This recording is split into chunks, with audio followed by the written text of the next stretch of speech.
नमस्कार, good morning. मैं ओम प्रकाश मेहता। आज आपको बीए पार्ट राजनीति विज्ञान के पेपर सेकंड अंतर्राष्ट्रीय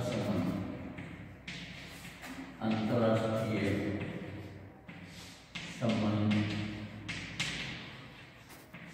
के टॉपिक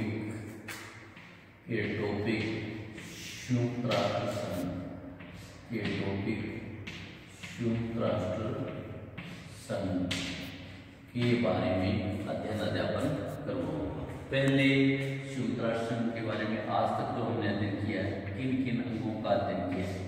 संयुक्त राष्ट्र संघ के 6 अंगों की बात करते हैं हम। 1, 2, 3। पहला था महासभा। महासभा में जितने सदस्य देश है सबके एक प्रतिनिधि शामिल होता है, किंतु वहां जब बैठक होती है तो उसमें 5 सदस्य जा सकते हैं। दूसरा टॉपिक हमने किया था सुरक्षा परिषद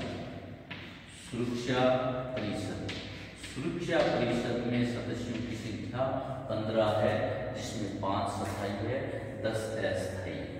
और आज हम जो अध्ययन करेंगे वो करेंगे न्यास परिषद का।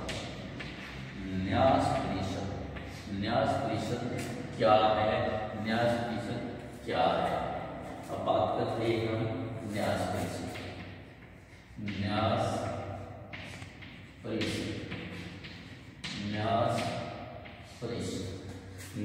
परिषद का वर्णन संयुक्त राष्ट्र संघ के अध्याय 8 चार्टर के अनुच्छेद 75 में इसके कार्य एवं क्षेत्राधिकार का वर्णन किया है। न्यास परिषद का वर्णन यूएनओ के अध्याय 8 अनुच्छेद के चार्टर के अनुच्छेद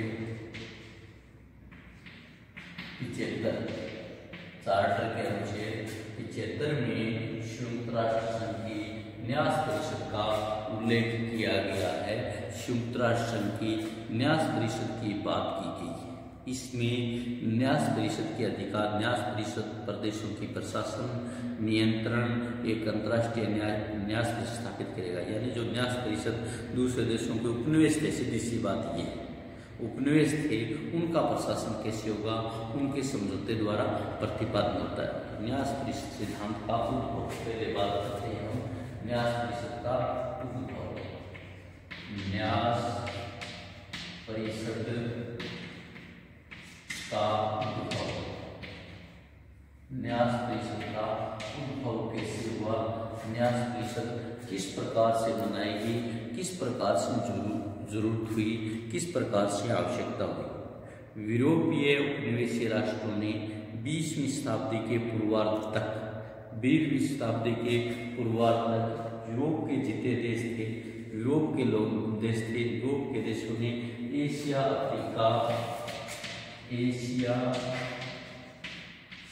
अफ्रीका व लैटिन अमेरिका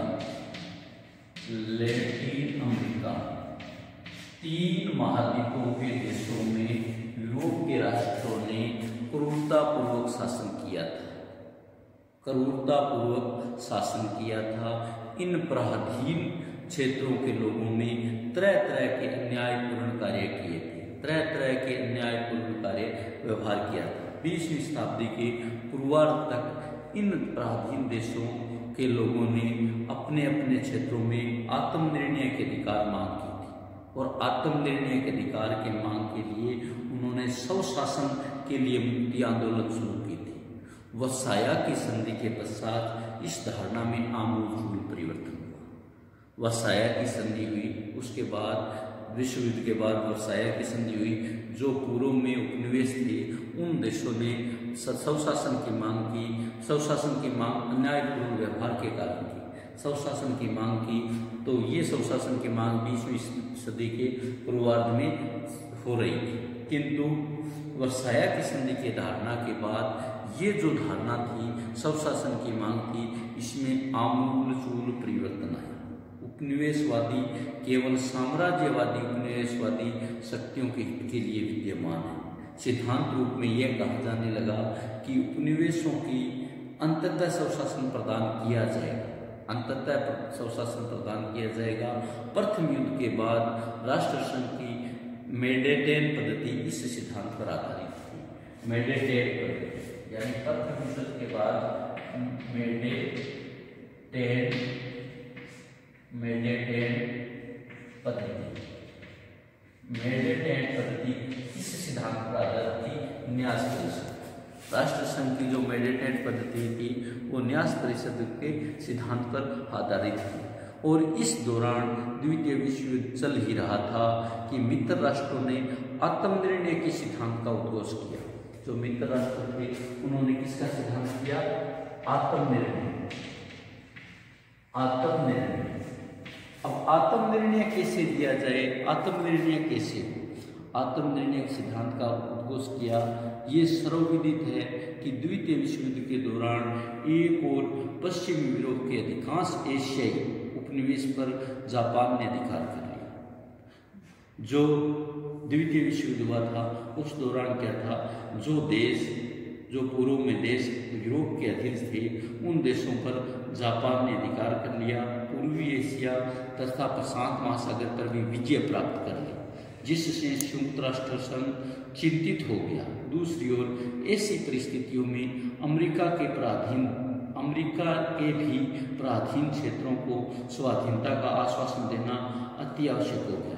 अतः अमेरिका इस विचार पर मजबूत था, इस विचार पर दृढ़ था कि उपनिवेशवाद का युग अब समाप्त हो गया है।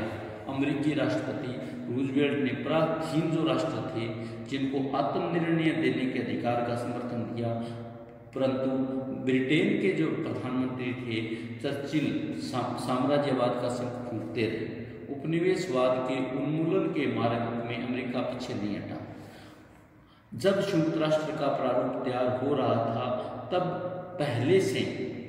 बहुत पहले से ही भावी संसद संधि अमेरिका प्रारूप 14 जुलाई 1943 को प्रकाशित हो चुका था। उक्त प्रारूप के अनुच्छेद 12 में यह कहा गया था कि जो पराधीन राष्ट्र है, जो उपनिवेशवाद के राष्ट्र है, वो लोग पूरी तरह स्वशासन प्राप्त नहीं कर सके हैं तो न्यास पद्धति का सिद्धांत लागू किया जाएगा। अगर इस प्रकार के जो पराधीन राष्ट्र है जिनकी हमने बात की, जो यूरोप के अधिकांश देशों में पराधीन थे, उन राष्ट्रों को जो अगर उन्होंने स्वशासन प्राप्त नहीं कर सकते हैं तो उनके लिए न्यास परिषद का बात करेंगे। न्याय परिषद के शासन का सिद्धांत लागू किया जाएगा, जिसके अंतर्गत स्थानीय लोगों को सर्वोपरि मानते हुए, न्यास परिषद मतलब स्थानीय लोगों को सर्वोपरि मानते हुए अंतर्राष्ट्रीय संरक्षण में रखा जाएगा। इस पद्धति का अंतिम उद्देश्य यही था। किस पद्धति का? न्यास पद्धति का।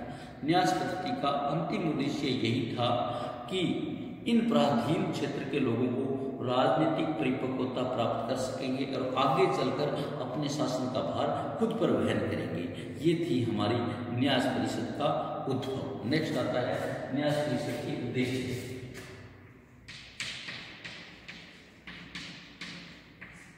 न्यास परिषद के उद्देश्य। न्यास परिषद के उद्देश्य क्या है, न्यास परिषद की ऑब्जेक्ट्स क्या है, ये बात मुख्य है। न्यास परिषद के 4 उद्देश्य। जो संयुक्त राष्ट्र संघ का पहला उद्देश्य है अंतर्राष्ट्रीय शांति और सुरक्षा को बढ़ाना। पहला क्या है? अंतर्राष्ट्रीय शांति और सुरक्षा को बढ़ाना। पहला है अंतर्राष्ट्रीय शांति और सुरक्षा को बढ़ाना। अंतर्राष्ट्रीय शांति और सुरक्षा को बढ़ाना पहला न्यास परिषद का उद्देश्य है, अंतर्राष्ट्रीय शांति और सुरक्षा को बढ़ाना। दूसरा है लोगों में सामाजिक आर्थ और राजनीतिक, सामाजिक, आर्थिक और राजनीतिक उन्नति में सहयोग करना, राजनीतिक उन्नति में सहयोग करना, और जैसा प्राचीन राष्ट्रों की मांग थी स्वशासन को बढ़ाना, स्वशासन में सहयोग देना, सहयोग देना। तीसरा जो न्यास परिषद का उद्देश्य है, थर्ड जो न्यास परिषद का उद्देश्य है, जाति, लिंग, भाषा, धर्म के भेदभाव को मिटाना। जाति, भाषा, धर्म और लिंग के भेदभाव को मिटाना। जैसा कि गोरे कालों का भेद था, इस प्रकार के भेदभाव को मिटाना। चौथा जो अंतिम जो उद्देश्य था, सामाजिक, आर्थिक तथा वाणिज्यिक संबंधी मामलों में समानता का व्यवहार करना। चौथा है सामाजिक, आर्थिक और सामाजिक, आर्थिक और वाणिज्यिक मामलों में सहयोग करना या इनकी उन्नति करना। ये चार जो है ये न्यास परिषद के उद्देश्य है, या न्यास परिषद के उद्देश्य। और पहला उद्देश्य वही है जो शुरू में संयुक्त राष्ट्र संघ ने निर्धारित किया था, अंतर्राष्ट्रीय शांति सूची। दूसरा सामाजिक, आर्थिक सहयोग, राजनीति। तीसरा इसी प्रकार का भेदभाव न। चौथा लोगों की उन्नति में सहयोग करना। ये है हमारा न्यास परिषद के उद्देश्य। नेक्स्ट है न्यास परिषद का इतिहास। न्यास परिषद कहाँ से शुरू हुआ? तीसरा है हमारा न्यास परिषद का इतिहास। न्यास परिषद का इतिहास, न्यास परिषद का इतिहास है, जो उद्भव है वो इतिहास है, मोटी सी बात हम कह सकते हैं। इतिहास में क्या है, संयुक्त राष्ट्र संघ में जो राष्ट्र संघ की मैंडेटन पद्धति थी, जिसमें उपनिवेशवाद को खत्म करने की बात की गई थी, लोगों को स्वशासन की बात की गई थी, वही उसी जो मैंडेटेड पद्धति थी, मैंडेटेड पद्धति थी, यानी मैंडेटेड पद्धति थी, किसकी थी? राष्ट्र संघ की। राष्ट्र संघ की जो मैंडेटेड पद्धति थी, उसी अवधारणा से न्यास परिषद की बात की गई, उसी अवधारणा से न्यास परिषद कहा गया। न्यास पद्धति का रूप धारण कर लिया।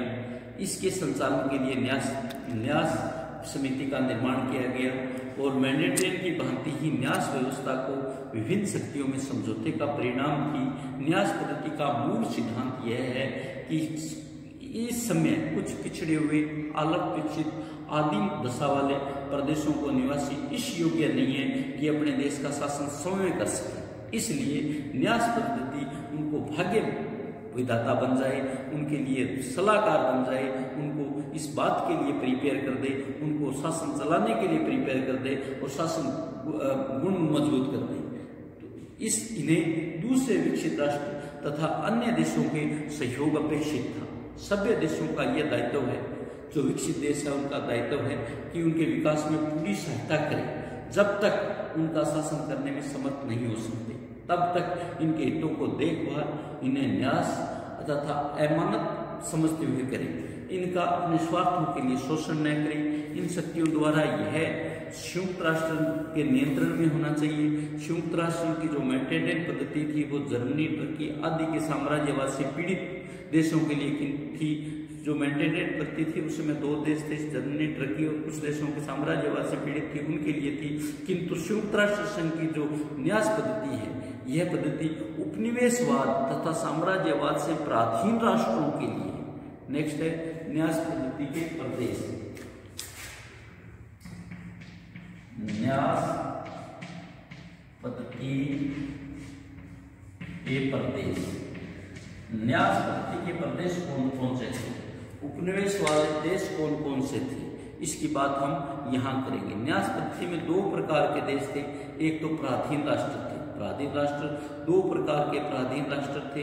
एक तो वो पराधीन राष्ट्र जो पराधीन राष्ट्र ब्रिटेन, फ्रांस और हॉलैंड के कब्जे में थी। एक तो ब्रिटेन,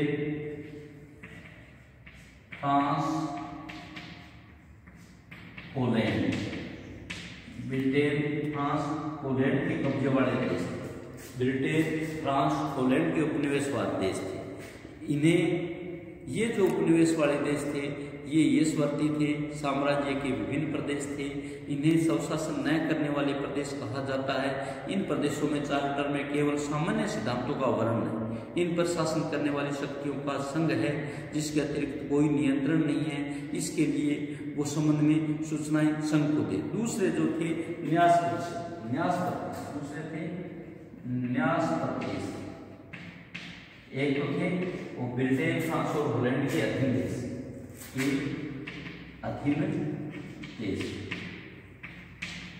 और दूसरी है न्यास प्रदेश। न्यास प्रदेश कौन कौन से है? न्यास प्रदेश भी तीन प्रकार के थे। एक तो मैंडेटेड के अधीन प्रदेश, एक होगा मैंडेटेड के अधीन जो प्रथम विश्व से पहले की स्थिति थी।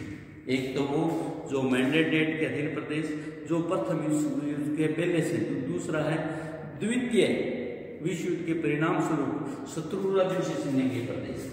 दूसरे शत्रु राज्यों से छीने गए प्रदेश, शत्रु राज्यों द्वितीय विश्व युद्ध के दौरान राज्यों से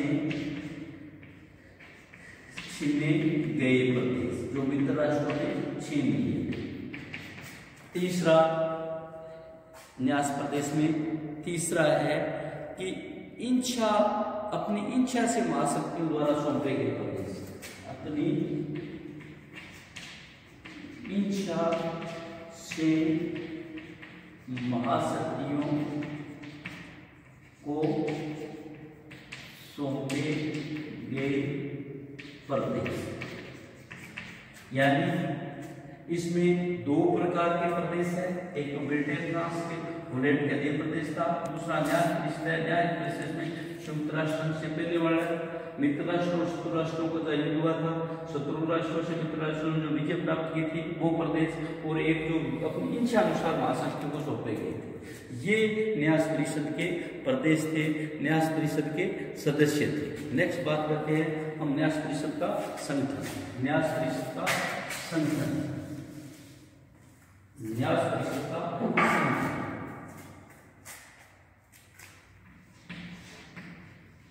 न्यास परिषद का संगठन, कोई भी कार्यक्रम चलता है, कोई भी किसी भी कार्य के लिए उसके एक संगठन की जरूरत होती है। अब न्यास परिषद के संगठन में कौन कौन से प्रदेश थे? न्यास परिषद के संगठन किस प्रकार से थे? जिन राष्ट्रों को न्यास परिषद का भार सौंपा गया, जिन राष्ट्रों को इन प्रदेशों का भार सौंपा गया, इसमें दो प्रकार के न्यास परिषद के संगठन थे।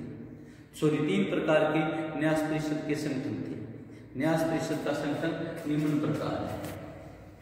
न्यास परिषद का संगठन निम्न प्रकार है। क्या नंबर पॉइंट क्या कहता है? क्या नंबर पॉइंट वो प्रदेश जो जिन राष्ट्रों का न्यास का भार सौंपा गया, जिन राष्ट्रों को न्यास का भार सौंपा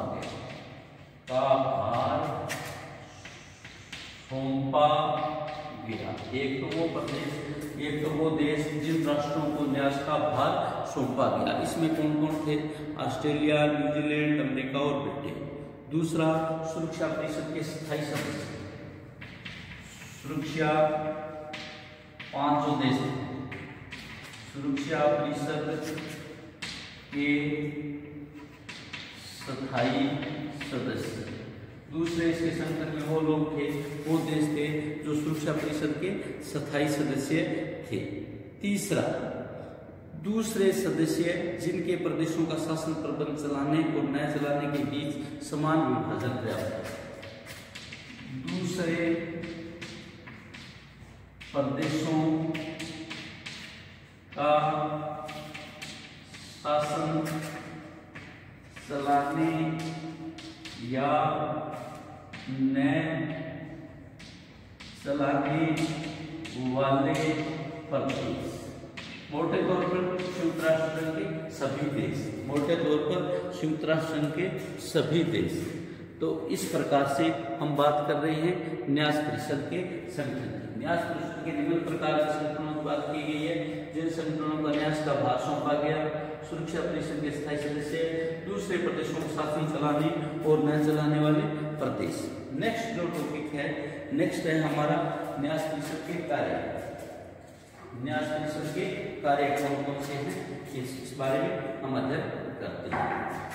इस प्रकार न्यास परिषद के कार्यों का वर्णन हम कल करेंगे। एक बार इसी जो पुराना है इसको देख लेते हैं। ये पार्ट राजनीति विज्ञान, सेकंड पेपर अंतर्राष्ट्रीय संबंध, शीर्षक संयुक्त राष्ट्र संघ। संयुक्त राष्ट्र संघ के दो अंगों का हमने पूर्व में वर्णन कर दिया था, महासभा और सुरक्षा परिषद। आज हम जो कर रहे हैं न्यास परिषद। न्यास परिषद में सबसे पहले न्यास परिषद की बात करते हैं। संयुक्त राष्ट्र संघ के अध्याय 8 चार्टर के अनुच्छेद 75 में उल्लेख किया है। संयुक्त राष्ट्र का उद्भव एशिया, अफ्रीका और लैटिन अमेरिका के 9 विस्थापित देश थे। उनके लिए मैंडेट पद्धति जो विश्व राष्ट्र संघ द्वारा की गई थी, उसी की व्याख्या करते हुए न्यास परिषद की संयुक्त राष्ट्र संघ में बात की गई। संयुक्त राष्ट्र न्यास परिषद के उद्देश्य अंतर्राष्ट्रीय शांति और सुरक्षा को बढ़ाना, लोगों में सामाजिक, आर्थिक और राजनीतिक नीति में सहयोग और स्वशासन का सहयोग देना, भाषा, जाति, धर्म और लिंग के भेदभाव को मिटाना, सामाजिक और आर्थिक और वाणिज्य मामलों में सहयोग करना। न्यास परिषद का इतिहास भी वही है जो उद्भव है। मैंडेट पद्धति से इसका उद्भव हुआ था। न्यास परिषद के प्रदेश कौन से थे? 2 प्रकार के प्रदेश थे। एक तो वो प्रदेश ब्रिटेन, फ्रांस और लड़ाने के अधीन देश थे। दूसरे न्यास परिषद के प्रदेश वो थे जो मैंडेट पद्धति के अधीन थे। द्वितीय विश्व युद्ध के दौरान मित्र राष्ट्रों ने शत्रु राज्यों में विजय से प्राप्त किए थे और एक ये प्रदेश जो महासत्ता को सौंपे गए। न्यास परिषद का संगठन में क्या 3 प्रकार का संगठन है। उन प्रदेशों को जिन राष्ट्रों को न्यास का भार सौंपा गया, एक न्यास सुरक्षा परिषद के स्थायी सदस्य, दूसरे प्रदेशों का शासन चलाने या न्याय चलाने वाले प्रदेश। थैंक यू, धन्यवाद। घर में रहिए, पढ़ते रहिए।